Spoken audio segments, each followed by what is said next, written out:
Ah, welcome, fine physics folk. This is going to be the last explanation of the assignments before our well-deserved and needed spring break. Um, what we're going to do is have another trophy assignment, and I have received mixed feedback on the trophies. Some people absolutely love them because the trophies will give you feedback right away if you're right or wrong. Other people get frustrated because they have trouble doing it, and then when they get something wrong, they don't know why it's wrong, and they get frustrated and want to give up. Um, Unfortunately, I think the trophies that we're going to do today are really a good way to kind of go ahead and assess what you know and what you don't know about this. And I would encourage you, if you don't know why you're getting them wrong, please send me a screenshot and ask me, hey, Bazzuto, why is this wrong? I can't figure this out. I believe you can figure it out, and I will help you every step of the way. Surely we can get tripped up on a couple of small little steps, but ultimately, though, it should not be a hindering factor that would actually prevent us from getting done what we need to get done. So we're not going to learn anything new today. We're just going to go ahead and look at a sample problem from the trophies today. And the reason, so I just copied and pasted this screenshot right into my little slideshow here. And the reason that we're going to do this is because if you just opened this on your computer, half of you would just say, oh, screw that, and just close the computer and be like, I can't do this. Because it's just when I look at this, it's overwhelming. I don't even know what it's asking. But I submit to you, this is exactly what we've been doing this whole time. Some people are saying, so I don't think I've actually learned anything since I've been gone. It's like, well, I disagree. You may not know it, but we are now drawing objects, identifying the forces acting on them, and mathematically calculating all the individual forces that act on an object and figure out how they combine and where the object goes. So let's go ahead and look at this. Let's read this one together. It says, analyze this. A rightward force is applied to a 6.01 kg object to accelerate it to the right at 19.3 meters per second.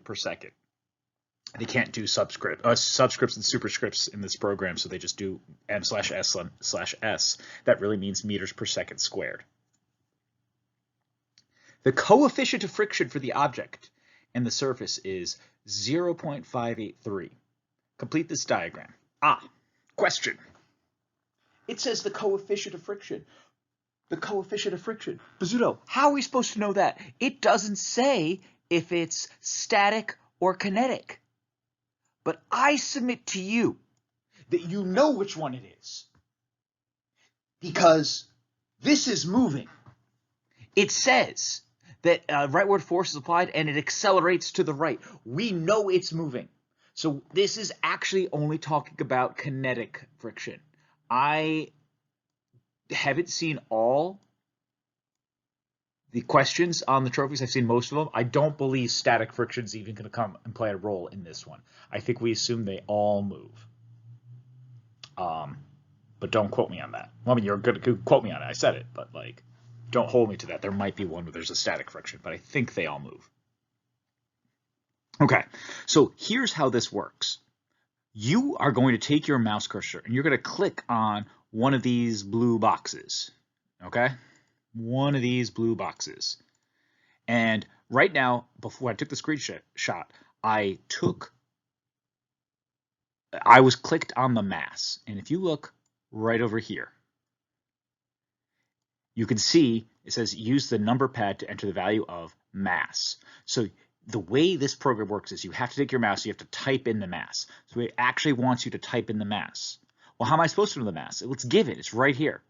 The mass is 6.01. So you just type in 6.01. You don't have to type in units. You hit enter. The number will appear right there, and you're good. And there is an interesting thing here. It says check answers. Every box that has a number in it, it'll check to see if it's the right answer. If your number in the box is correct, it'll turn from blue to green. If the number was not right, it'll turn to this pinkish color. I like this feature because this feature is going to show you like, okay, you may not have made all mistakes, but you may have screwed up at one point. Go back to that point and figure it out. It's going to give you clear feedback as to what specifically is right, what specifically is wrong. It's not going to go ahead and just say it's all right or all wrong. That's another reason why I like this program today.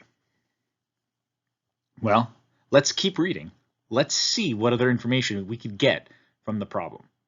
The 6.01 kilogram object to accelerate to the right 19.3. So there you go. There's the acceleration. 19.3. Awesome. So some of these answers are just given to you in the problem.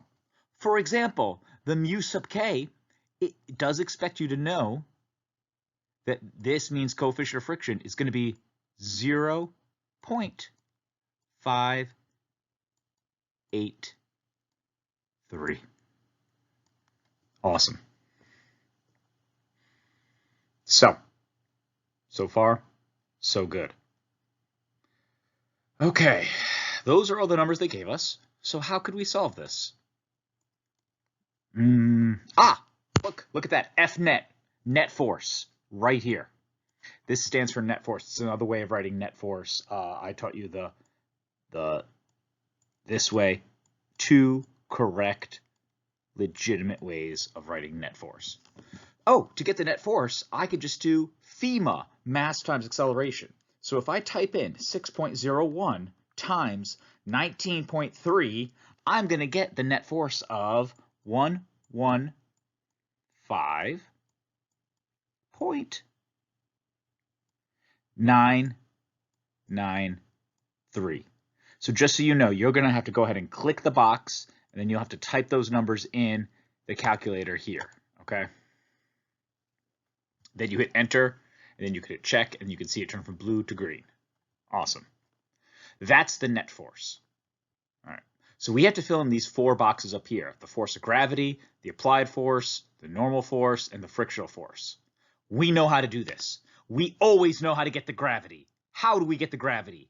Someone, anyone, just shout it out in the room you're in right now, where I obviously cannot hear you. I want you to say F of G equals mg. Yes, thank you. F of G equals mg. So I'm going to do the force of gravity is 6.01 times 9.8. Enter. The force of gravity, 58.898.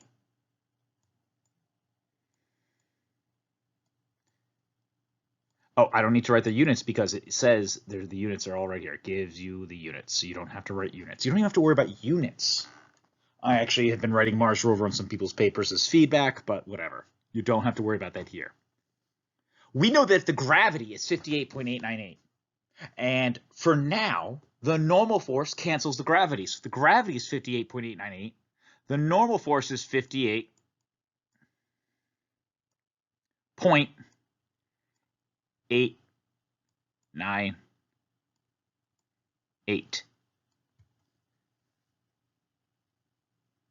Nice. 2 to go. Friction and the applied force. Well, I believe there was a PowerPoint from Monday that, if you have not seen, it's epic. I highly recommend it. That says in order to get the force of friction, you have to use this equation. We now know the F of n, and we always knew the coefficient of friction. So let's plug that in and let's solve for the force of friction. 0.583 times 58.898. Huzzah! 34 point. I'm just going to say 338. There's more digits. You can type it in the calculator if you're so eager to know what those digits are. But I'm going to leave it as that. I think my experience so far has been leaving 3 digits works well with this program. And it should register that correctly. Okay.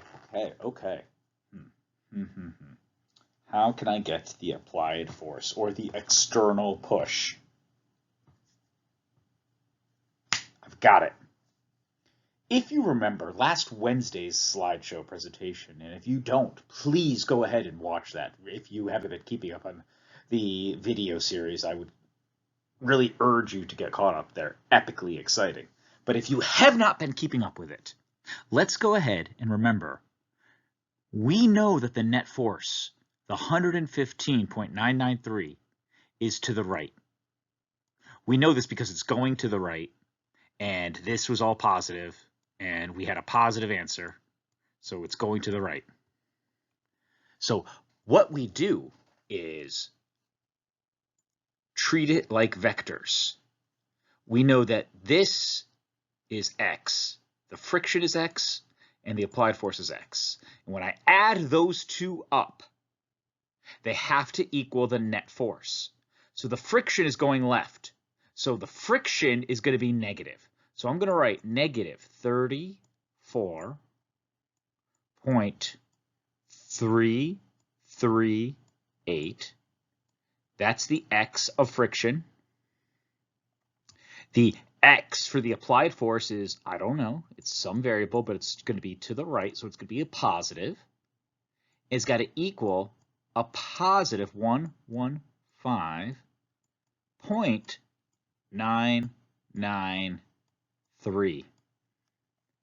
We are going to add 34.338. What students are going to mess up, what people are going to mess up, is they're going to forget to make that 34 negative. Do not forget to make it negative for the sake of the math. It's got to be negative for this math. And if you don't know why it's negative, please reference the video that dropped last Wednesday. And when I type that in my calculator, I get, probably should have already done that, but I was pretty excited about all these calculations. Yes, I get an applied force of 150. Aha, I said it right. 150.331 newtons. So there you go. Look at that. We just filled in all those blanks. If I had the thing up on my screen, which I don't, if I hit check answers, they'd all turn green and be like, yay, and I got one of them right, and I'd be well on my way to get my trophies. It's a lot. I would recommend having some scratch paper out next to you. I think sometimes a lot of people are doing this work, and they're not treating it as if it's actual physics work. This is real physics work. I mean, like, if we were in class, we would be doing problems like this together, and we'd be doing it on the paper, and we'd be putting it up on the board. We have all the scrap work. So to think that you're going to do this in your head is folly. Get some scratch paper out, get your calculator out. Let's get this done. Let's get it done right. We are going to do physics, guys. So that is a sample problem. That is what I expect you to be able to do. Your trophies are due tomorrow night. I am eagerly awaiting screenshots of questions of like, Pizzuto, how do I get the normal force in this situation? Or I don't understand where the friction comes from. Or I don't know where the mass is, even though it says the mass is 6 right in the problem. Whatever it is you need, I am here. Get it done. It's the last thing you have to do before spring break. We won't have any work over spring break. Kick up. I don't know when I'm going to see you guys again. I've been missing you. It's unfortunate that this is happening, but we're going to make the most of it. I am here to help. Be well. Take care. And I will see you guys next time, whenever that time may be.